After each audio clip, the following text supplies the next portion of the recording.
Hola, buenas tardes a todos, buenas noches para nuestros queridos amigos de Europa, que no solamente tenemos en España y en Portugal, sino también en otros países que están accediendo a estas conferencias. Hoy, esta semana, volvemos, después de un descanso de 3 días, jueves y viernes. Vamos a tener una modalidad nueva con dos disertantes, el doctor Andrés Ruiz y Agustín Alí. Y mañana, que es 1 de mayo, feliz día para todos los trabajadores, también vamos a tener actividad como si fuese un viernes común, por lo que no hemos tenido estos 3 primeros días de la semana. Y así seguiremos 2 semanas, de lunes a viernes hasta mitad de mayo, y terminaremos estos conferencias del capítulo de estética.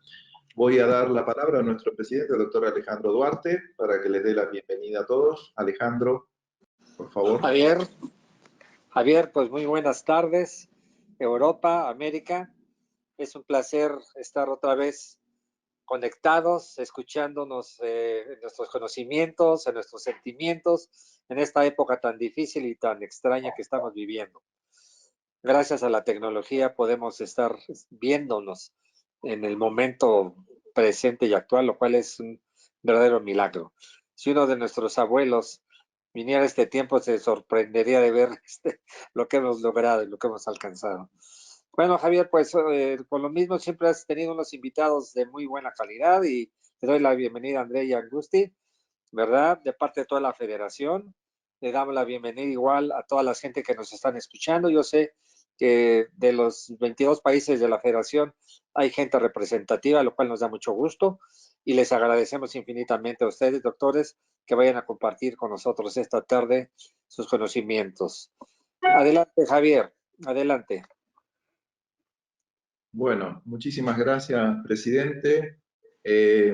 Hasta las 05, de acuerdo a la hora de cada país, es que damos una tolerancia para que todo el mundo entre, se conecte, algún problema de conexión, y ahí vamos a empezar con la primera charla del doctor Andrés Ruiz, que es de rinoplastia de preservación.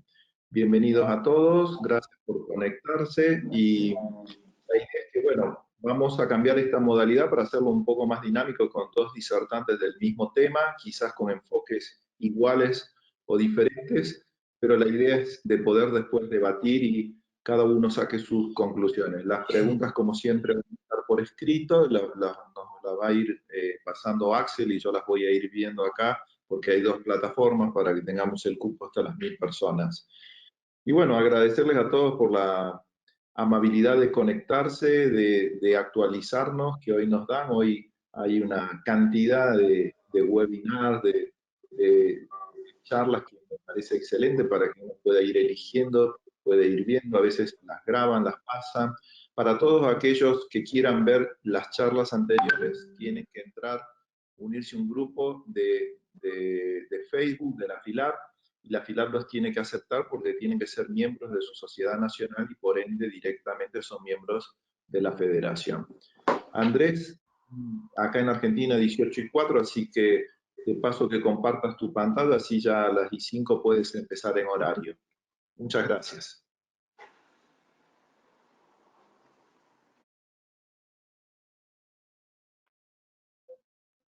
Ahí se ve la pantalla, ¿verdad? Ahí está, perfecto. Bien, pues muchísimas gracias a la FILAC por la invitación, en especial al doctor Javier Vera por la misma. Pues el expositor siguiente, el doctor Ali, un placer y un honor para mí compartir esta tarde con usted y poder pues nutrirnos mutuamente. Pues ya son las 5, voy a iniciar. El tema del que voy a hablar es un tema, pues, que es una nueva tendencia a nivel de rinoplastía. Yo soy el doctor Andrés Ruiz, cirujano plástico y reconstructivo de Venezuela, y agradezco a todos los que están ahorita conectándose y viendo esta paper que voy a compartir con ustedes. Espero sea de su entero agrado. Entonces, decía que la rinoplastía de preservación es una tendencia actual con una gran receptividad. Y en esta foto vemos a todos estos exponentes de la preservación. El primero tenemos al doctor Peter Palazzi, anatomopatólogo, anatomista, que tiene que ver mucho con el tema de la preservación, el doctor Daniel Rowling, el doctor Yves Saban y el doctor Patty Shaker, que es mi mentor, del que he aprendido todo esto. Pues la rinoplastia de preservación, más que una serie de técnicas quirúrgicas que buscan un mejores resultados con menor daño posible, debemos verla como una filosofía que todas la podemos tomar para nosotros, independientemente de la técnica quirúrgica que realizamos y hacer aportes a la misma. Sabemos que todos nosotros como médicos y como cirujanos buscamos siempre preservar. Sin embargo, las técnicas tradicionales, al hacer un análisis de las mismas, podemos ver que no obtienen esa reconstrucción, mejor dicho, esa preservación en el punto donde debería estar, y por lo tanto este enfoque, estos nuevos fundamentos que son no solamente basados en la estética, sino muy importante en la parte anatómica, y con esto la preservación de la parte funcional, se han hecho una filosofía. Es aplicable de manera bien sea segmentada, es decir, unidades anatómicas, estéticas, para tratarlos, especialmente cuando se va progresando en lo que es el área de la preservación. En mi caso particular, yo realizaba rinoplastia abierta y fui pues cambiando desde el año 2012 a hacer solamente la punta mediante técnica supericondrial, y fui avanzando hasta hacerla en su totalidad de esta manera. Aquí voy a compartir más o menos parte de esto y de qué manera lo realizo. La primera pregunta que debemos hacernos: ¿por qué reconstruir si podemos preservar? Esto basado en lo que vemos en nuestras técnicas convencionales, ¿verdad? Entonces debemos preservar todas las estructuras anatómicas o subunidades estéticas a tratar: dorso, piel, punta, cartílago, incluso la piel de los alares y todas sus subunidades estéticas. La meta es reemplazar, cambiar la resección por la preservación, la excisión, la resección de tejidos, especialmente de cartílago, por la manipulación de los mismos, y la reconstrucción secundaria futuras, producto de este primer procedimiento, lo vamos a cambiar por mínimas revisiones. Esos son los principios básicos que en sus mandamientos están descritos, como la disección en un plano supericondrial y superiostal. Esto es una pequeña introducción de lo que vamos a andar en más detalle: máxima preservación de los tejidos, una disección amplia, porque igual queremos ver todo con amplitud, sin embargo, de esa manera también la podemos hacer. Menos sangrado en el campo operatorio, porque vamos a preservar los vasos sanguíneos y restaurar lo que ha sido en caso de que haya sido seccionado, restaurarlo. ¿Cuáles son los principios básicos de la preservación? Y este diagrama va a mostrar cómo voy a desarrollar mi presentación. Número 1, colgajo de piel intacto, esto mediante levantamiento o abordaje de manera supericondrial y superiostal. Y a nivel dorsal, no tocar el dorso, dejarlo intacto mediante las maniobras de push down y leg down, evidentemente pues cuando es aplicable, porque vamos a encontrar que hay maneras que hay casos que no vamos a poderlo hacerlo. Y la otra sería tengo problemas, remodelar con sutura lo que corresponde a la parte de la punta de los alares, con excisiones mínimas. En mi práctica prácticamente es poco lo que ahora respeto en comparación a antes. Entonces el punto número 1 lo voy a desarrollar: el colgado de piel intacto, abordaje supericondrial. El abordaje tradicional que yo realizaba y que todos realizamos, pues yo ahorita no lo veo como lo veía antes, lo veía pues normal. Ahí estamos haciendo una tanto técnica abierta como cerrada, un abordaje sub-smash, pero ahí actualmente yo veo son tejidos que están siendo lesionados. Estoy hablando de músculos, nervios, ligamentos, el propio cartílago, y lo estamos haciendo de la manera convencional. Esto trae unas desventajas que ya la vamos a mencionar con más detalle. Entonces debemos hablar del plano supercondrial. Está ampliamente descrito en muchos artículos. De hecho, hay un libro que es el de la Preservation Rhinoplasty, escrito por el Dr. Barry Shacker y el Dr. Daniel Rowling. Esto es un artículo del año ya del 2012 que lo describe el Dr. Barry Shacker, donde vemos amplia cantidad de casos hechos de esta manera. Como le digo, desde el año 2012 lo hago de esta manera. Entonces, podemos ver los cartílagos con poco sangrado y con buena exposición y preservación de todos los ligamentos. En esta técnica, yo hago técnica delivery, es decir, semiabierta, sin incisión a nivel de la columela, pero sin embargo, esto es aplicable para rinoplastia abierta, pues coincide precisamente el abordaje inferior o del infracartilaginoso para lo mismo. Entonces empezamos con una incisión infracartilaginosa a nivel de los alares que se extiende hacia la columela hasta llegar al foot plate o a la base de las cruras. Este es uno de los pasos más importantes, buscar el borde caudal del cartílago lateral inferior. Este borde caudal nos va a permitir entonces iniciar nuestra disección justamente donde se inicia el pericondrio. Yo hago primero una disección cortante con bisturí y luego con una tijera, pues super cut, la media tijera, introduzco, hago una disección cortante y busco es obtener un bolsillo o un pequeño espacio para luego hacer la disección cortante, en este caso con cutter, y la continuamos con tijera en todo el borde y tenemos una exposición de los cartílagos alares supericondrial. Podemos hacerlo en sí de manera abierta. Aquí vemos la exposición de los cartílagos. Este plano, como vemos, un plano avascular. Yo no utilizo electrocauterio desde que hago esta técnica, en ningún caso. Esto minimiza además el trauma de los tejidos, reduce el edema intraoperatorio, lo que permite una visualización mejor de todo lo que estamos haciendo durante la cirugía y da predictibilidad de los resultados, adicionalmente porque mantenemos la inserción de los cartílagos y reduce la formación de cicatrices al preservar los mismos. Este es uno de los puntos más importantes, la preservación de los ligamentos y en particular del ligamento del Pitangui y el scroll. En este diagrama vemos cómo el ligamento, anatómicamente hablando, discurre o se inicia a nivel subdorsal, a nivel dérmico, y transcurre por debajo de los domos hasta pasar entre las cruras y llegar a la base nasal, muy cerca de la espina nasal anterior. Este ligamento en esa área va a tener una importancia desde el punto de vista funcional y dinámico muy importante. Aquí vemos un caso de un pre y postoperatorio donde yo puedo decir que desde que lo hago de esta manera tengo un mayor control de la punta, de su proyección, reducción del uso de cartílago.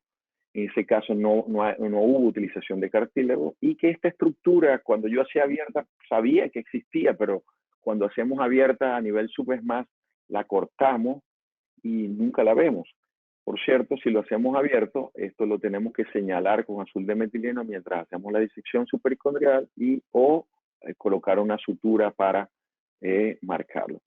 Entonces, esto permite marcar mejor el supratip, como vemos en esta foto de la izquierda, y esta estructura es una estructura fuerte, no es una estructura pues tan delgada como uno pudiera pensar, o sea que sí tiene una función muy importante. Asegura una proyección entre el 3 y 4%, lo que reduce las necesidades de usar cartílago, y esto se trata principalmente en las narices caucásicas. No, en ninguna nariz tipo caucásica con cartílagos fuertes yo utilizo cartílago tipo chin o de ningún tipo PEC a nivel de la punta. Evita el colapso de la válvula interna, tiene un beneficio también funcional porque este está, como sabemos, está conectado al músculo transversal a nivel de la región del scroll y mantiene la válvula o la preserva la válvula interna. Aquí vemos este caso, una paciente, pues, que lo que quiero mostrar más que su resultado, este es el preoperatorio, una punta caída, con una jiba importante, quiero mostrar es el aspecto postoperatorio inmediato, como hay poco edema, por ejemplo, pocos morados porque se entiende que todos los vasos transcurren dentro de esta capa por encima del pericondrio, que lo hemos preservado y tenemos menos edema y posibilidad de ver nuestros resultados. Así como dije, un mayor control de nuestros resultados. Aquí vemos un postoperatorio tardío y aquí este mismo caso es un postoperatorio inmediato. Pues evidentemente todos los postoperatorios inmediatos nuestros, basados en nuestra experiencia, vamos conociendo cómo van luciendo nuestras narices a medida que los operamos. Y en este video muestro cómo hay poco edema y pues me permite predecir mejor mi resultado. Voy a seguir. Aquí vemos la transición, el preoperatorio, postoperatorio inmediato, como tan solo a 10 días de postoperatorio ya se empiezan a ver las líneas estéticas del dorso, caso que era imposible yo poderlo ver cuando sea técnica sub-SMART.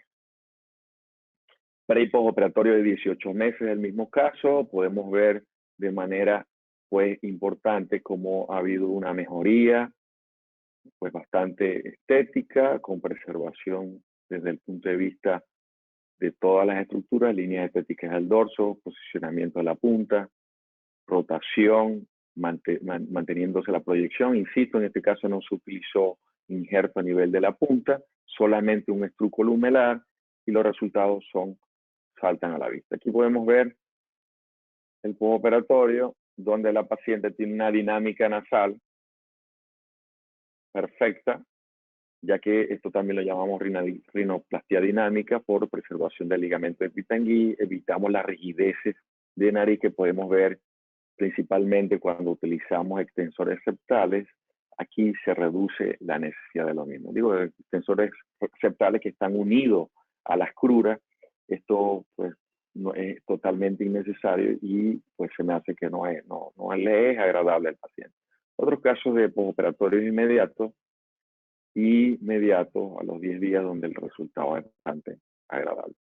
Entonces vamos a pasar al punto número 2, que es en relación a la preservación del dorso. No tocar el dorso. Si el paciente tiene en especial esos casos donde tiene unas líneas estéticas muy agradables ya de por sí, con una jiba muy pequeña, pues realizar un procedimiento tradicional, pues cuando conozcamos esta técnica o la dominemos la misma, es difícil que lo hagamos. Ese es mi caso actualmente. En las técnicas descritas para esto y las opciones son push down y leg down, la preservación del dorso mediante la técnica leg down y push down. La voy a explicar a continuación, la hago subdorsal. Entendiendo la importancia anatómica que tiene esta estructura, esta bóveda osteocartilaginosa, que no es rígida como muchos pueden pensar, o como si no tenemos claro el componente anatómico, una estructura donde los cartílagos laterales se introducen dentro de la bóveda ósea y hacen una articulación que está incluso unida mediante el ligamento. Preservar estas estructuras, en especial si tienen buenas características previa a la cirugía, sería ideal y evita el paso reconstructivo. Aquí vemos una técnica tradicional, técnica abierta, donde se realizó la eliminación de la jiba y colocación de estos cartílagos, que vemos que necesitamos cartílagos de gran tamaño para poder hacer los spider grafts. Algunas veces podemos hacer auto spider graft. Entonces, estas resecciones de jiba osteocartilaginosa van a tener sin duda alguna la necesidad de reconstruir, ya que tenemos un techo abierto. Y si tenemos necesidades de revisiones quirúrgicas de estos casos, probablemente tendremos que buscar otra fuente como la del cartílago costal, ya que esta fuente fue agotada. Pues la contraparte es la preservación del dorso, donde los objetivos precisamente son esos: mantener intacta esta superficie que se entiende está bien, eliminar el paso reconstructivo y la utilización de estos cartílagos. Estos cartílagos entonces pudiéramos utilizarlos, en caso que sea el caso, en la punta, es el caso de que yo la resección que hago subseptal del cartílago, lo coloco como estruco lumelar, y todo esto entonces se traduce en beneficio y reducción de la reconstrucción. Esta es la técnica subdorsal descrita por el doctor Ives Saban, la que yo realizo y que voy a describir. Sin embargo, está también la técnica de Kotler, que es a nivel inferior. Voy a explicar rápidamente a manera gráfica para que se entienda la diferencia entre el push down y leg down, y que los que no conozcan esta técnica pues la tengan oportunidad de conocerla. Entonces el push down es parecido al leg down, pero más sencillo, para jivas menores de 3 milímetros, donde se hace una resección, bien sea subdorsal, justo aquí a nivel del septum, debajo de la jiba, o debajo del dorso, o a nivel basal. Yo prefiero esta técnica, aunque todo depende si se hizo un tratamiento en el momento septal, eso varía, pues es importante, a mi parecer, manejar ambas técnicas. Entonces, resección subdorsal de cartílago, y aquí se hace fractura, por lo tanto se lleva a una impactación anterior, entonces cartílago septal, subseptal, luego vamos a quitar parte de la lámina perpendicular del etmoide para reducir entonces esto mediante una liberación de todo lo que es el marco osteocartilaginoso, primero con una fractura basal que se va a unir con una fractura transversa. Esto tiene que dar al otro lado para que esté completamente móvil y se pueda impactar. Entonces el leg down es lo mismo, hacemos las dos resecciones subdorsal, pero en lugar de fracturar vamos a retirar hueso. Generalmente el hueso no se lleva hasta atrás en los primeros 2/3 o el primero, sí, 2/3, pues no hay necesidad de quitar tanto. Evidentemente eso depende del plan preoperatorio, la gran convexidad de la jiba y el tamaño que necesitamos resecar. Entonces, para jibas mayores de 3 milímetros, lo resecamos, los cartílagos, y logramos la misma impactación, pero en mayor medida, ya que no hay el freno lateral, vamos a decirlo así. Los 3 pasos de la preservación, repasando lo que acabamos de decir: resección de la tira septal, movilización de la pirámide, del dorso. Aquí lo vemos en esta gráfica del doctor Palazzi, en un cadáver, donde entonces vamos a iniciar la resección septal a nivel casi del ángulo septal, aproximadamente 2-3 milímetros, donde está el W point. Vamos a iniciar la resección. Iniciamos con un corte subdorsal y luego otro corte que va a ser en función a la cantidad de cartílago. Esta primera parte la hacemos con tijera, y esta parte generalmente ya yo lo hago con gubia, que la misma gubia va a quitar la cantidad que necesito. Esto luego se va a continuar con la fractura, que ya la vamos a explicar a continuación. Entonces, aquí estamos en la exposición, ahí vemos el W point, que está un poco más atrás del ángulo septal. A ese nivel entonces hacemos el primer corte y la resección de la tira septal, que la complementamos con esta gubia que vemos acá, y resecamos el área que necesitamos. Todo debe hacerse progresivamente. Lo que menos se debe evitar es, por supuesto, la sobreresección. A nivel lateral vamos a hacer una resección del proceso frontal del hueso maxilar. Cuando vamos a hacer el leg down, obviamente, fractura lateral y transversa y movilización completa de la pirámide. Entonces aquí estamos haciendo la resección de la apófisis frontal del maxilar mediante gubia también, y resecamos el fragmento o la cantidad de hueso que necesitamos. La fractura la complementamos de manera muy fácil. Yo recomiendo utilizar un cincel bastante curvo, sobre todo para el área de la transversa. Mi osteotomía yo las hago osteotomías laterales internas.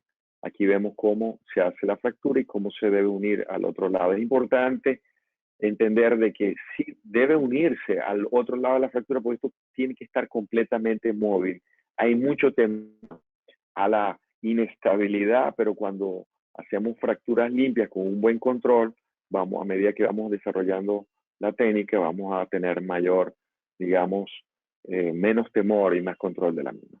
Movilización completa de la pirámide mediante impactación. Esto me estoy probando aquí. Oh, disculpen el sonido.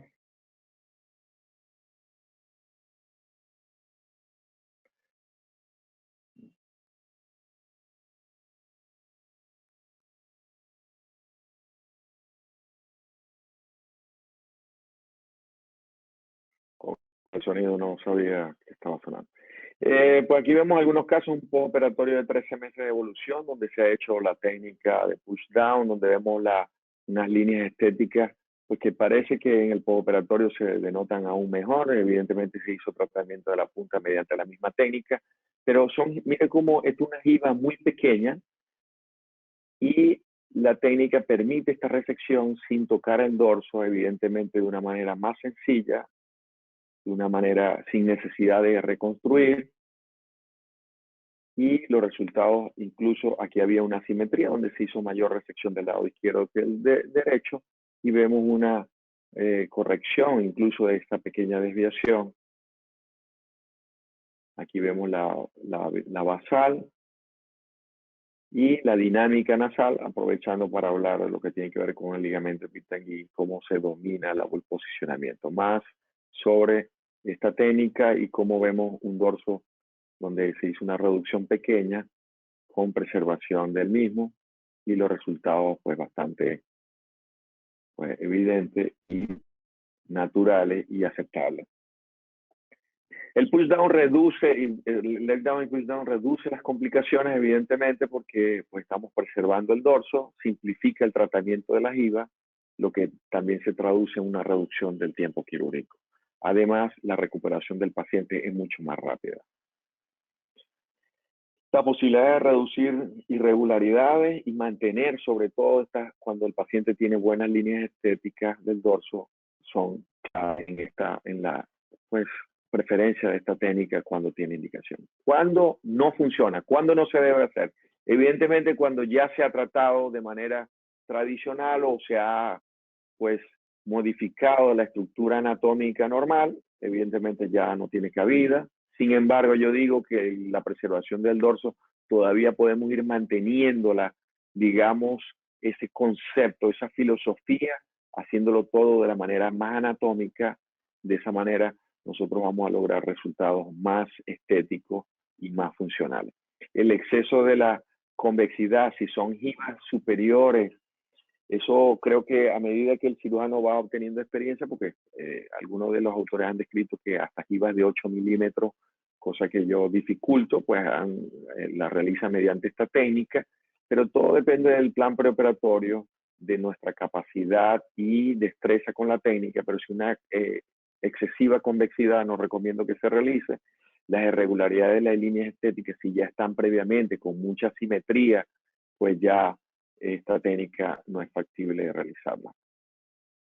Entonces pasamos al último punto, al punto 3, que es el tratamiento de los cartílagos alares mediante preservación, reduciendo la resección y tratando más la remodelación. Entonces aquí voy a hablar más de los principios, digamos, anatómicos que nosotros debemos seguir, conocer cómo es la anatomía normal de la que vamos a modificar. Generalmente tenemos un principio de resecar la parte cefálica y que eso nos va a dar una solución. Tenemos un caso típico, paciente con cartílagos alares convexos, donde, y pues de alguna manera ancho, donde la resección es el tratamiento pues que generalmente se planifica. Evidentemente la resección no va a modificar primero el ángulo, porque esto es una parte importante a considerar. ¿Cuál es el ángulo que hay entre el cartílago lateral superior y el inferior? La convexidad que tiene este cartílago, aún resecándolo, va a tener convexidad. Y resecar más lo que va a dar es debilidad, colapso en casos ya bastante marcados, pero va a ser más difícil manipular el cartílago si resecamos mucho porque no tiene fuerza. Entonces los puntos a nivel cefálico, el control de los domos a nivel cefálico, en lugar de hacer puntos transdomales, va a ser de gran beneficio en el tratamiento de estos pacientes. Esto es un ejemplo de tratamiento mediante esta técnica, donde vemos una paciente con unos cartílagos, como se describen allí, bastante convexos, con un ángulo abierto a nivel de lo que es el cartílago lateral superior e inferior, y podemos adicionalmente ver una punta un poco ancha con un hanging columelar, una columela colgante, y un resultado a los 10 meses bastante satisfactorio, con el uso simplemente de cartílago a nivel del estruco lumelar sin necesidad de utilizar cartílagos en punta. Esto está basado en el enfoque poligonal del Dr. Barry Shacker, donde pues crear estas estructuras que pues no voy a explicar en detalle por cuestiones de tiempo, son muy importantes, pero el enfoque pues básicamente que quiero dar, aparte de pues invitarlos a entrar en más detalle a relación de la técnica poligonal, es que nosotros tenemos que trabajar más la forma del cartílago, si está convexo en esta área, que esté más recto, y el ángulo que hay entre el cartílago lateral superior e inferior. Aquí vemos un cambio de la pirámide nasal bastante anatómico, bastante estético, sin pérdida de la proyección, a pesar, en este caso se realizó adicionalmente una reducción, una rotación de la punta mediante un stealing o tomar parte del cartílago lateral, del cartílago alar, o sea, se modificó la posición de el domo original para hacer la rotación. Eso ayuda a la desproyección y hacer una pequeña resección del área de la crura medial. En actividad vemos cómo se mantiene la posición de la punta. Entonces tenemos que la ventaja de preservar es que vamos a resecar menos, donde vamos a tener un mejor control de la punta y de su definición, manteniendo además la proyección y la movilidad natural, con aspecto totalmente dinámico y natural. Reducir el uso de injertos en máxima medida, evidentemente esto no aplica para pieles gruesas, menor morbilidad, con menos edema y menos revisiones. Mi práctica cambió totalmente de que lo hago de esta manera, eso incluye las revisiones. Entonces, para explicar un poco, fíjense que aquí marcamos dónde están los cartílagos de manera original y podemos, si vamos a hacer un estilo, marcar a nivel lateral lo que necesitemos rotar. En este caso se hizo una pequeña rotación, se mide donde se marcó para comparar con el lado contralateral, se hace la resección que cada vez la hago mínima. Es importante notar que vemos el cartílago, lo único que está saliendo aquí es cartílago, aquí no hay ligamento, no vemos tejidos blandos, ya que es importante preservarlo y es justo en esta área cefálica de los cartílagos alares donde vamos a encontrar precisamente el área del scroll. Preservar esa área es muy importante y tiene que ver también con las líneas a nivel del scroll que nos va a servir desde el punto de vista estético y funcional. Aquí terminando la resección y seguimos. Andrés, 2 minutos. ¿O sí? Pues voy a darle lo más rápido que pueda porque me falta bastante. Pues voy a hablar acá de los puntos aquí cefálicos. A nivel cefálico hacemos los puntos. Yo utilizo PDS 6.0. Coloco un estruco lumelar como mencioné. Esto lo fijamos. Y ahora se me ha ido la presentación. Eso me va a tomar tiempo. Tuve una falla, doctor. Voy a corregirla. Me falló la computadora. Forzar salida. Pues ya esto lo puedo pasar rápido. Vamos aquí.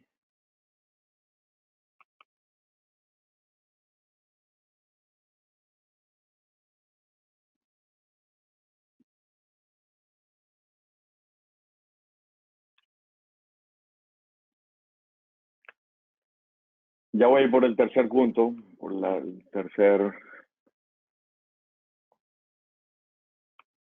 punto básico.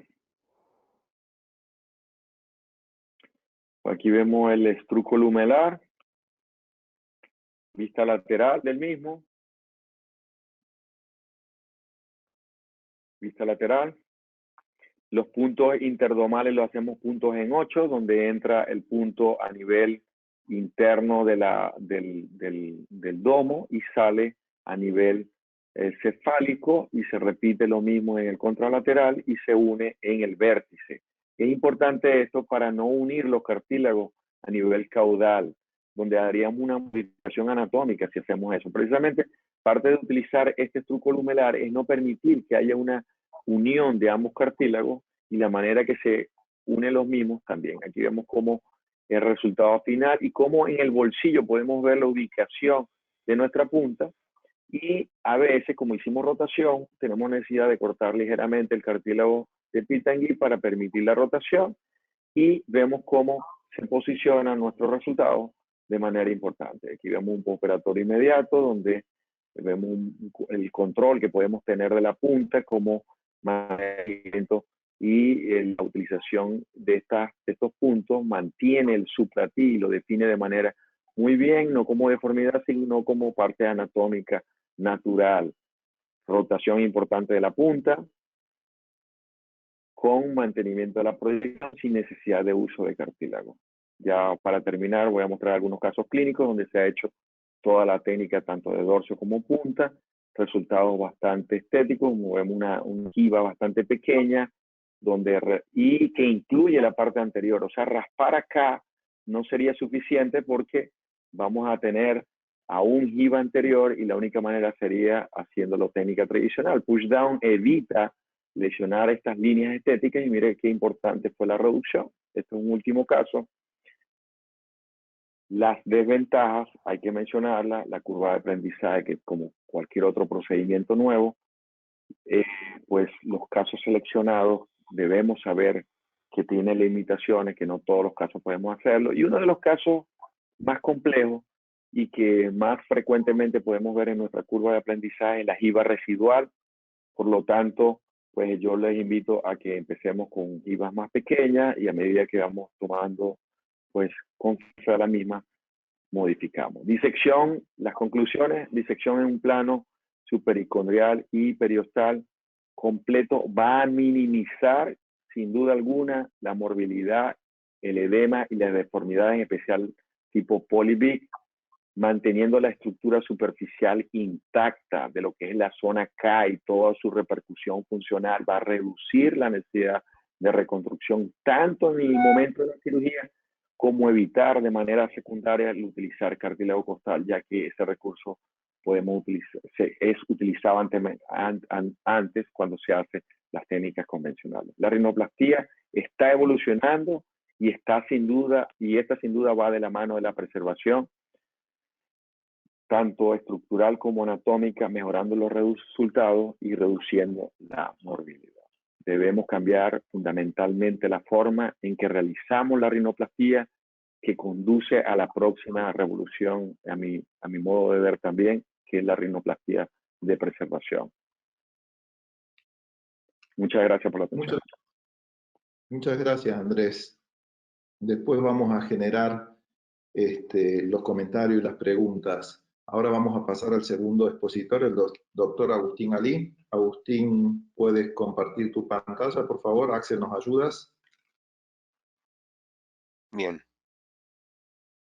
Cámara, por favor. Prende tu cámara, Agustín, y vamos a apagar las cámaras nuestras, Andrés, y los micrófonos, por favor, así queda solamente el expositor, que sería Agustín.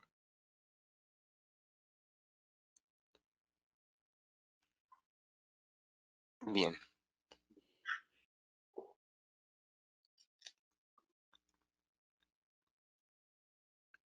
Adelante.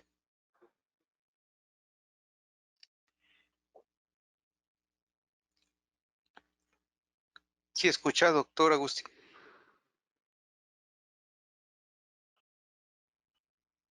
No se lo escucha él, Axel. Debe ser el micrófono que lo tiene muteado. ¿Ahora? Ya, doctor. Ahí sí. Adelante. ¿La cámara está bien? ¿La Bien. cámara se ve? La cámara se ve, la pantalla tuya está en blanco, Agustín. A ver. Un momento. Claro. ¿Ahora? No he podido apagar mi micrófono. ¿Ahora? No, está en blanco. Axel, ¿nos ayudas?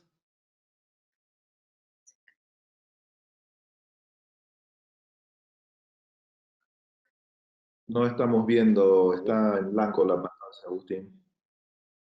Bueno, a ver. Vamos a... ¿Ahora me ves? No. Ahí me parece, a ver. No, solamente la cámara. Compartir el escritorio. Ok. A ver. ¿Y ahora? Ahí, yo. No, lo quitó. Ah, lo ¿Ahora? quitaste sin querer.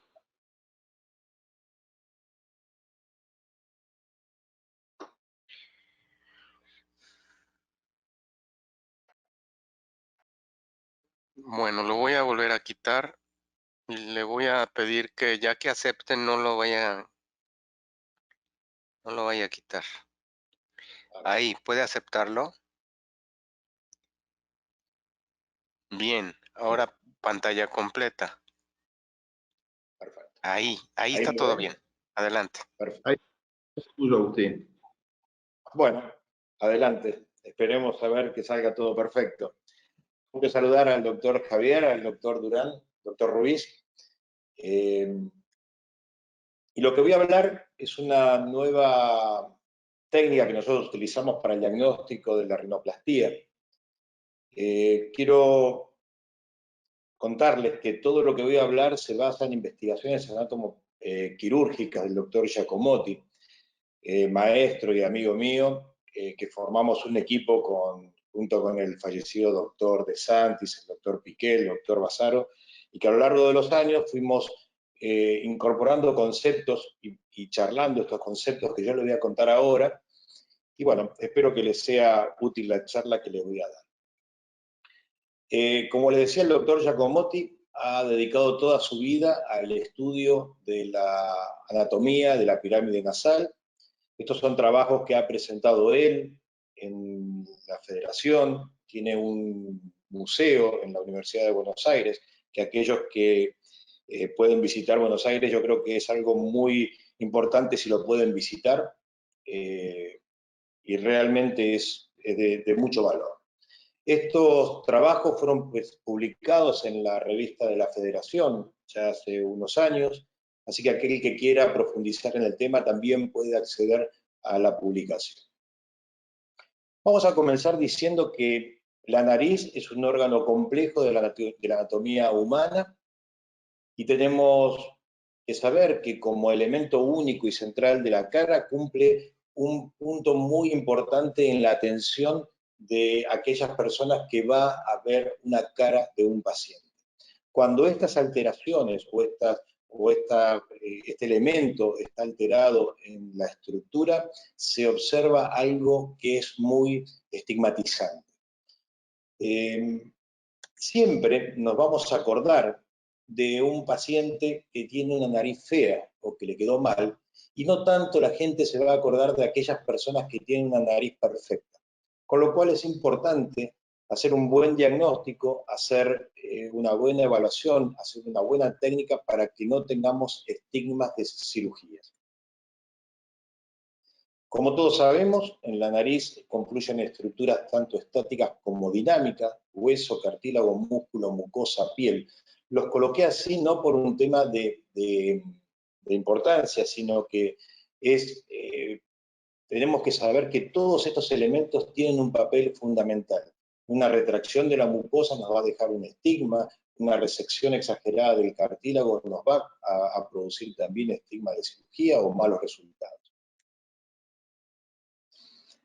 Las formas, relaciones y proporciones de estos elementos nos van a definir lo que se llama una nariz armónica y bella. Fíjense que no hablé de medidas, sino de relaciones, de proporciones que tienen que tener cada uno de los elementos para construir una nariz bella. Esta es una nariz que generalmente, según las revistas, es una nariz que piden todas las pacientes a los cirujanos plásticos en Estados Unidos. Y fíjense qué característica, ¿no? Todas narices bellas presentan acá un break cutáneo, que ya vamos a hablar sobre el tema un poco más adelante.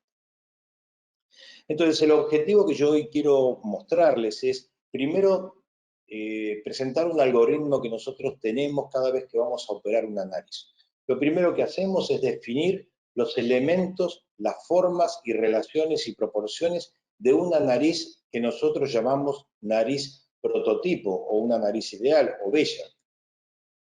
En segundo punto, lo que debemos hacer es estudiar cuáles las deformidades que tiene la nariz que vamos a tratar para poder saber cómo podemos llevar esa nariz, que no es armónica, a un prototipo de nariz bella. El tercer paso que nosotros hacemos es, vamos a tratar cada deformidad de la nariz para poder lograr una nariz, lo que habíamos dicho, nuestro prototipo de nariz ideal. Y lo último es la técnica de la rinoplastía, que seguramente todos más o menos coincidimos, pero sí nosotros tenemos un punto muy importante que es, primero tratamos la punta, seguimos por el dorso nasal y por último la base. Esto decía, la nariz se define y se proyecta a través de su punta. Y ya Fomon a principios del siglo XX decía, quien domine la punta va a dominar la rinoplastia. Ahora bien, ¿qué nos enseñaron los libros hasta ahora? Fíjense, si uno hace una revisión de esquemas y de narices, fíjense, todas las narices nos hablan de que hay un cartílago, un hueso propio, un cartílago triangular, el alar con su alineación, fíjense que están alineados para darnos perfiles rectilíneos, estéticos y alineados. Esto es lo que habitualmente vemos en los. Si nosotros vemos las narices perfectas, como yo les decía, fíjense que son narices rectilíneas con un break cutáneo y una definición de la punta. Esto es muy importante para tener una nariz bella y armónica. Ahora bien, como yo les decía, esto es un estudio anatomoquirúrgico, entonces fuimos al laboratorio de anatomía y buscamos un cadáver con una nariz que sea estética, como para poder ver qué es lo que encontramos adentro. Y fíjense una cosa, nosotros tenemos un dorso lineal, un break cutáneo, una punta bastante definida, un ángulo nasolabial bastante estético. Si nosotros hiciéramos semiología, diríamos esto está producido por el hueso propio, el cartílago triangular, el alar, esta es la alineación que tendríamos y seguramente estaríamos todos de acuerdo. ¿Qué hicimos? Quitamos la cobertura de piel, de más, y vimos que realmente el esqueleto osteocartilaginoso que tenemos debajo de esa nariz no concuerda con lo que nosotros vemos en los libros. Existen relaciones y proporciones que tienen los elementos osteocartilaginosos que nos van a definir una nariz armónica y bella. Fíjense qué características. Si nosotros trazamos esta línea que es la donde nosotros realizamos la osteotomía habitualmente y trazamos dos paralelas, uno al principio en la raíz del hueso propio y otro en la zona distal, en una nariz armónica estas dos medidas tienen una relación. Es decir, que en la raíz, si es 1 a la altura de la zona distal del hueso propio, es 2. Esta relación 2:1 se mantiene en aquellas narices que son estéticamente armónicas. Y otro punto muy característico es esto. Fíjense la dirección que tiene el cartílago triangular. Fíjense que tiene una dirección descendente y que va a intercruzarse con la rama lateral del cartílago alar a una altura del último cuarto, es decir, nos deja una zona que es un valle donde nosotros tenemos un cambio de dirección en el dorso osteocartilaginoso. Es decir, fíjense, las líneas que van formándose, esto es el hueso propio, una dirección del hueso triangular, del cartílago triangular, y fíjense este valle que se forma, que llega hasta el último cuarto de la altura, dejando el domo nasal del cartílago alar libre. La piel y el tejido celular se va a ir acomodando a este esqueleto para formar una nariz armónica. Bueno, esto lo publicamos varias veces en la revista de la Federación, están tomadas todas las medidas, esto si les interesa lo pueden ver en la revista. Este valle que nosotros decimos generalmente forma un ángulo de 130, 140 grados, 120, pero es importante que todas las narices que nosotros veíamos que eran estéticas contaban con este espacio. Ahora bien, nosotros comentábamos esto y todos los cirujanos plásticos nos decían, bueno, eso pasa únicamente en los cadáveres. Entonces, claro, ¿cómo hago para demostrar que esto también pasa en los seres humanos vivos? Entonces empezamos a pensar. Cuando estaba en mi casa viendo cómo podía hacer para poder objetivar esto, se apareció mi hija. Y fíjense, miren la nariz. Tiene un dorso lineal con un break cutáneo, una definición de la punta.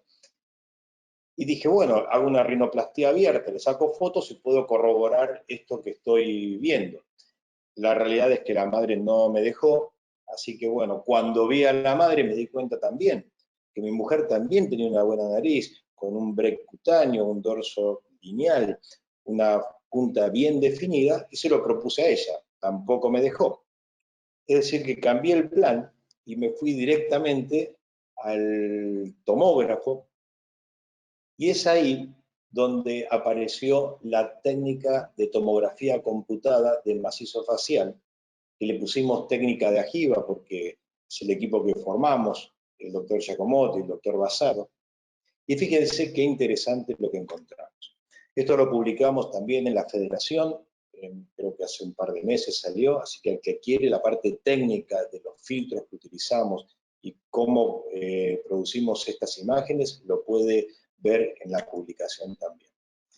Fíjense lo que hablábamos, las proporciones de una nariz armónica en la relación 1, 2, a nivel de la raíz del hueso propio y la zona distal del hueso propio. Esta relación que nosotros tenemos entre el cartílago triangular y el cartílago alar, que fíjese que impacta en el último cuarto de la altura de la punta nasal. Estas relaciones se volvían a corroborar, como en el cadáver. Entonces, seguimos avanzando, veíamos que era lo que nosotros veíamos en los cadáveres, ese break cutáneo que realmente está relleno con tejido celular, con tejidos blandos, y que lo podemos objetivar a nivel de la piel. Avanzamos sobre las imágenes y llegamos ya a lo que nosotros estamos haciendo hoy, con unos filtros que utilizamos en el tomógrafo, y podemos objetivar esto. Relaciones entre el hueso propio al nivel de la raíz y la zona distal, y una impactación de la relación entre el cartílago triangular y el cartílago alar. Fíjense, este valle que se produce acá es lo que nos va a mostrar ese break cutáneo. En este caso también vemos que acá podemos observar que hay como una zona de pinzamiento. No es operada esta nariz, es una nariz que es natural, pero fíjense que también en esta imagen podemos ver como que el triangular es un cartílago corto, descrito también en la anatomía de la nariz, que tenemos que tener cuidado si tenemos un paciente así, porque esta paciente, si resecamos mucho alar, le podemos llegar a producir una insuficiencia valvular. Buscamos más pacientes, fíjense, narices que eran bastante armónicas y todas mantienen la relación 1, 2, en base a la osteotomía que nosotros haríamos. Esa dirección del triángulo, del cartílago triangular, impactando en el cartílago alar en el último cuarto. Y fíjense ese valle que se produce. Eso es lo que define una punta. Pacientes con narices naturales. Nosotros no habíamos operado a estos pacientes. Fíjense la misma relación, la dirección del cartílago triangular. Y así buscamos pacientes que tenían lindas narices para poder corroborar. Entonces corroboramos lo que veíamos en el cadáver con esta técnica. Ahora bien, quiero traer este caso que es importante. Aquí vemos acá vemos una nariz que está hiperproyectada, es decir, tenemos un break cutáneo muy marcado, y hasta diría que es antiestético. Si nosotros hiciéramos un esquema de esto, diríamos que el triangular está cayendo muy por abajo que el cuarto, es decir, cortaría el alar a la altura de la mitad de su extensión.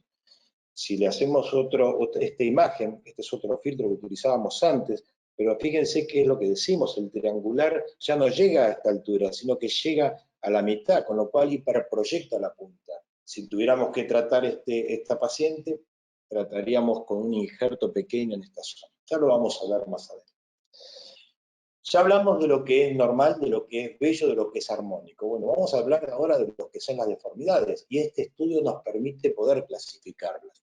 Ya va a salir una nueva clasificación que estamos preparando, pero vamos a ir un poco más a lo que es la anatomía. Fíjense, una nariz que no es estética, que tenemos que transformar en algo proporcional. Fíjense, la altura de la raíz nasal, que tiene que ser la mitad de la zona distal del hueso propio, y todo lo que está por fuera o por arriba de la línea roja es lo que vamos a resecar para crear este valle y que la piel se acomode sobre el esqueleto osteocartilaginoso y nos deje los domos de los alares libres como para que pueda replegarse y forme el percutáneo. Fíjense, pacientes con deformidades, esta relación que está alterada, esto ya no es 1 o 2, es mucho más. Y vemos acá la jiba, fíjense que el triangular está casi a la altura del alar, con lo cual no lo deja proyectar. Fíjense otra paciente con alteraciones en las relaciones que nosotros hablábamos, fíjense que también el triangular está casi a la altura del alar y no lo deja proyectar, entonces tenemos puntas que no son estéticas, jibas que no son estéticas, porque las relaciones y las proporciones están alteradas. Fíjense otra paciente también con alteradas las proporciones que habíamos hablado, y fíjense cómo copia la piel lo que tenemos acá en las alteraciones de los cartílagos de la punta nasal.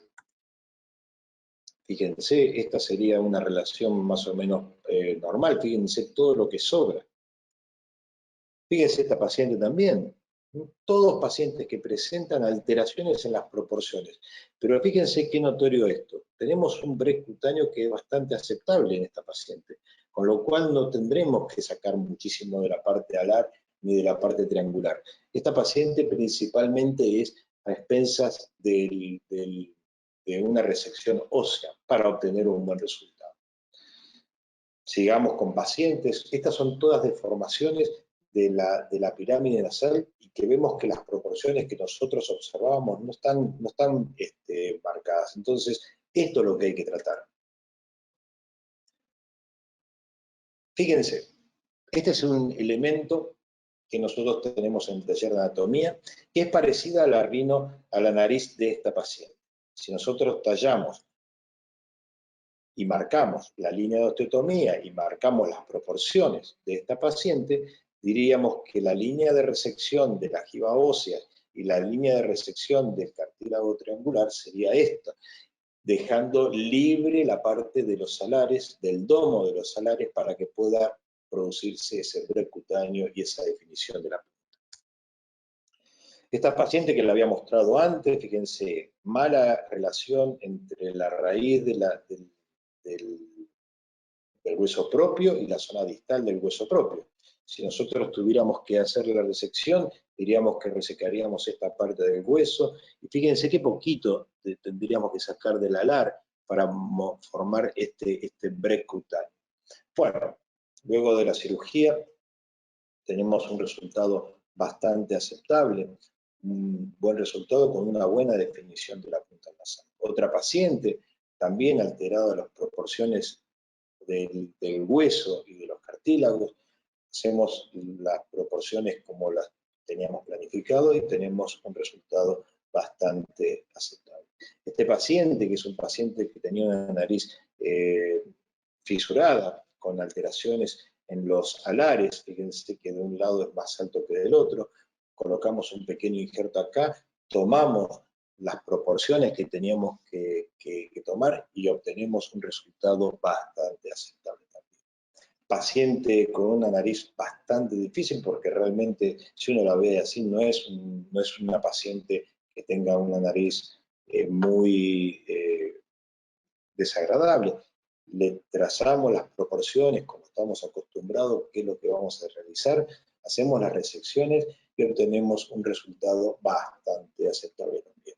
En el caso de los masculinos, tratamos de hacer ese break cutáneo, definir la punta, pero menos que en el caso de las mujeres. Otra paciente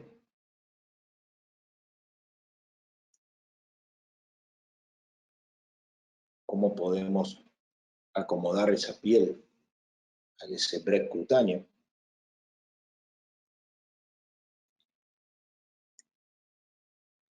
Esta es una paciente que me mandó ella las fotos de su casa. Me dijo, yo no puedo creer cómo había quedado, pero fíjense el cambio, esa nariz que está totalmente desproporcionada y un resultado muy aceptable.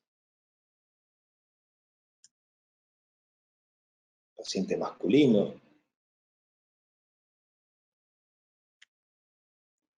Esta es una paciente que ya es un posoperatorio bastante reciente, es una de las últimas pacientes que operamos con el doctor Basaro, y aunque todavía tiene edema, pero ya vemos cómo se define la punta, cómo se proyecta.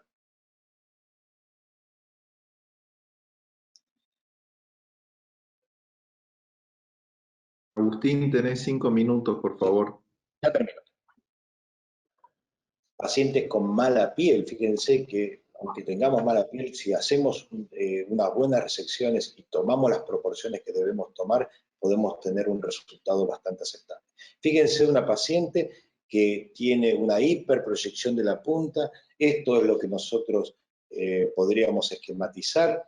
Si nosotros colocáramos un pequeño injerto en esta zona, seguramente tendríamos un buen resultado. Bueno, es lo que hicimos y obtuvimos este resultado.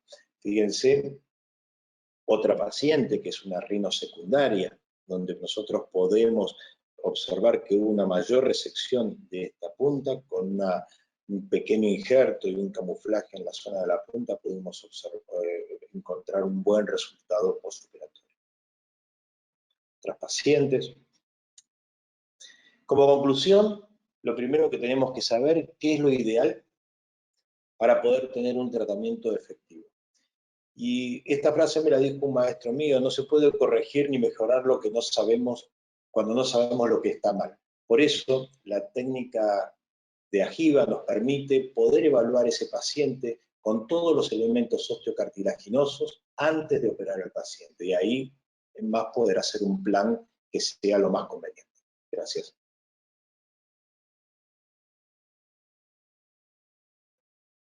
Agustín, muchas gracias. ¿Sí? Gracias por el tiempo, bueno, vamos a empezar la moderación. Andrés, ¿podrás prender tu cámara y el micrófono?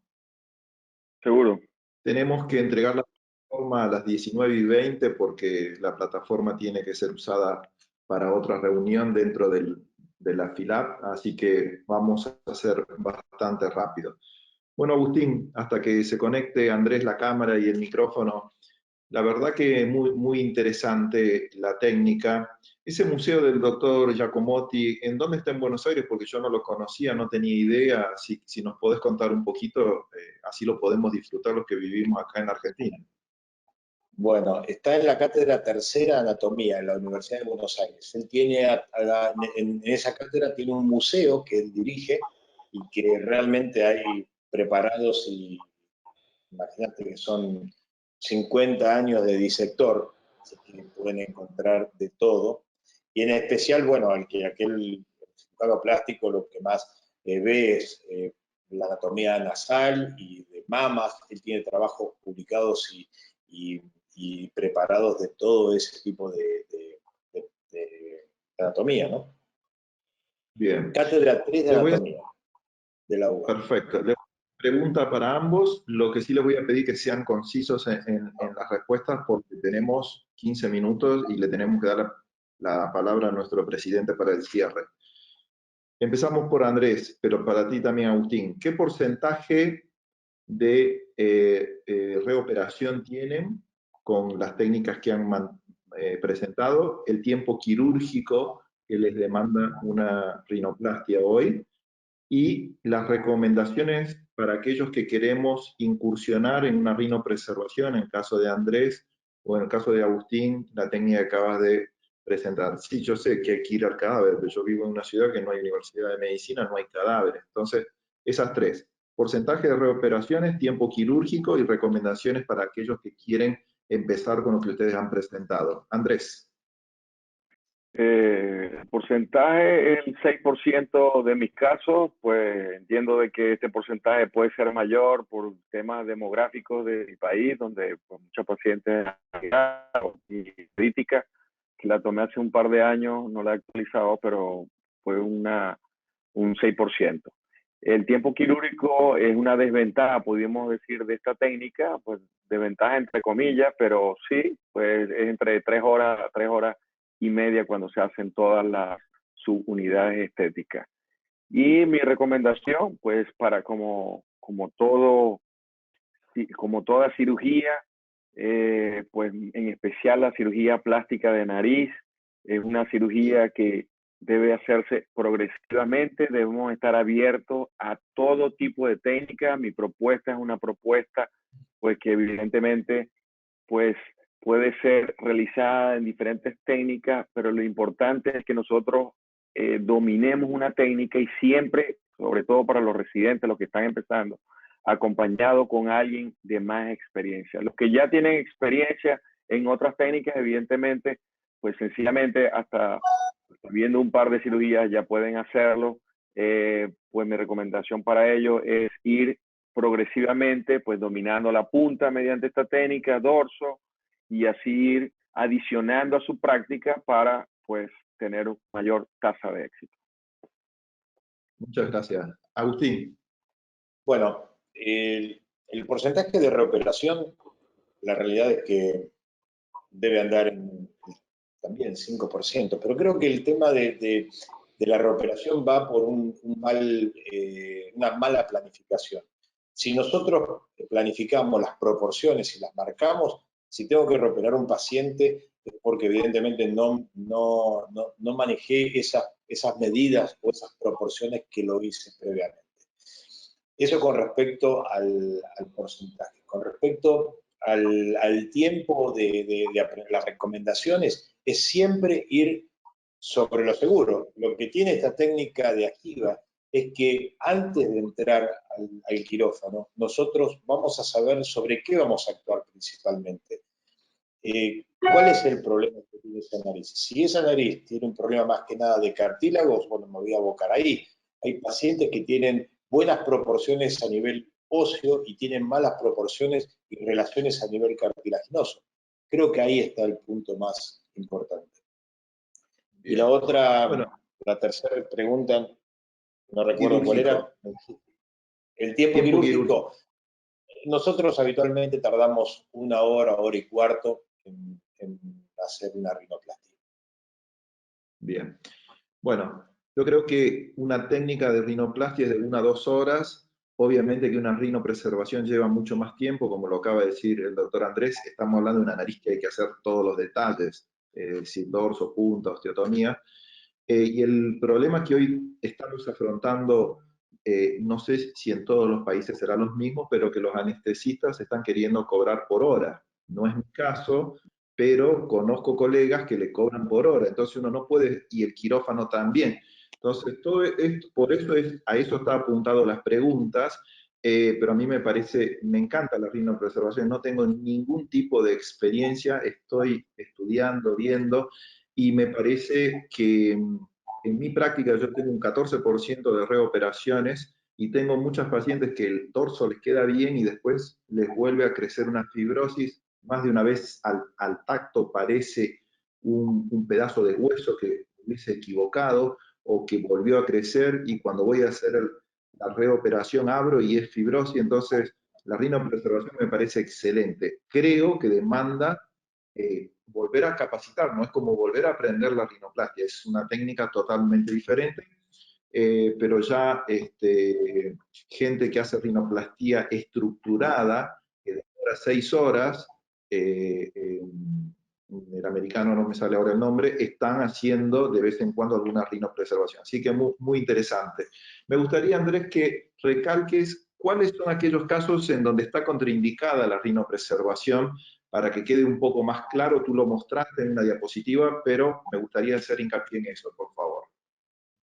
Sí, es una pregunta interesante y también importante para tener en cuenta a la hora de pues saber las limitaciones de la técnica. Pues es básicamente cuando hablamos desde el punto de vista del dorso, fue la que expliqué yo específicamente, que es como, digamos, uno de los puntos más álgidos de la rinopreservación. De hecho, pues entendemos que la rinoplastía de preservación tiene algunos adeptos y también algunas personas, pues críticas, que las críticas son positivas, evidentemente. Y pues usted mencionaba al doctor Toriumi que pues hace una técnica totalmente distinta a la preservación, y pues también el doctor Robotti, y ellos actualmente ya empiezan a hablar de rinopreservación. Y es porque ella es aplicable a todas las técnicas y el beneficio evidentemente le interesa a todos. Está contraindicada cuando la jiba, hablando de dos, extremadamente grande, demasiado convexa, entender de que esto es una especie de articulación, o es una articulación que hay entre el dorso óseo con el cartilaginoso, y si la jiba es muy grande, hay mucha lordosis, ella no va a poder, o hay más dificultad. Hay un detalle técnico que no lo mencioné, lo voy a mencionar ahora. A nivel lateral, entre la unión del cartílago lateral superior e inferior, que él se introduce dentro del hueso, una maniobra muy importante cuando queremos mejorar esta movilización es disecar con un disector, puede ser con el Joseph, pero con la parte no cortante, hacer una pequeña separación, y eso va a permitir la movilización de la jiba. Hay un gran temor por la fijación. De hecho, eso lo mencionaban algunos cirujanos, y más que yo no hago rinoplastia abierta que me permita a mí fijarlo, pues yo no tengo mayores problemas cuando hago esa liberación. Evidentemente, todo depende de las dimensiones de la jiba.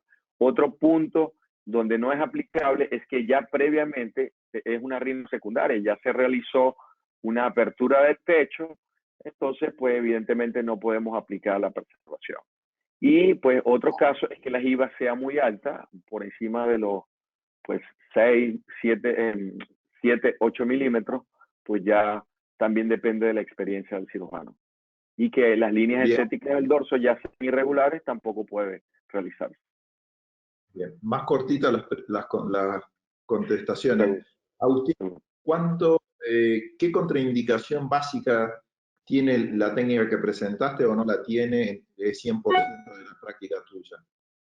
La realidad es que lo que tiene de beneficio de esto es que nosotros no utilizamos en general, salvo en rinos secundarias que tenemos que hubo grandes resecciones, en ese único caso utilizamos cartílagos o injertos.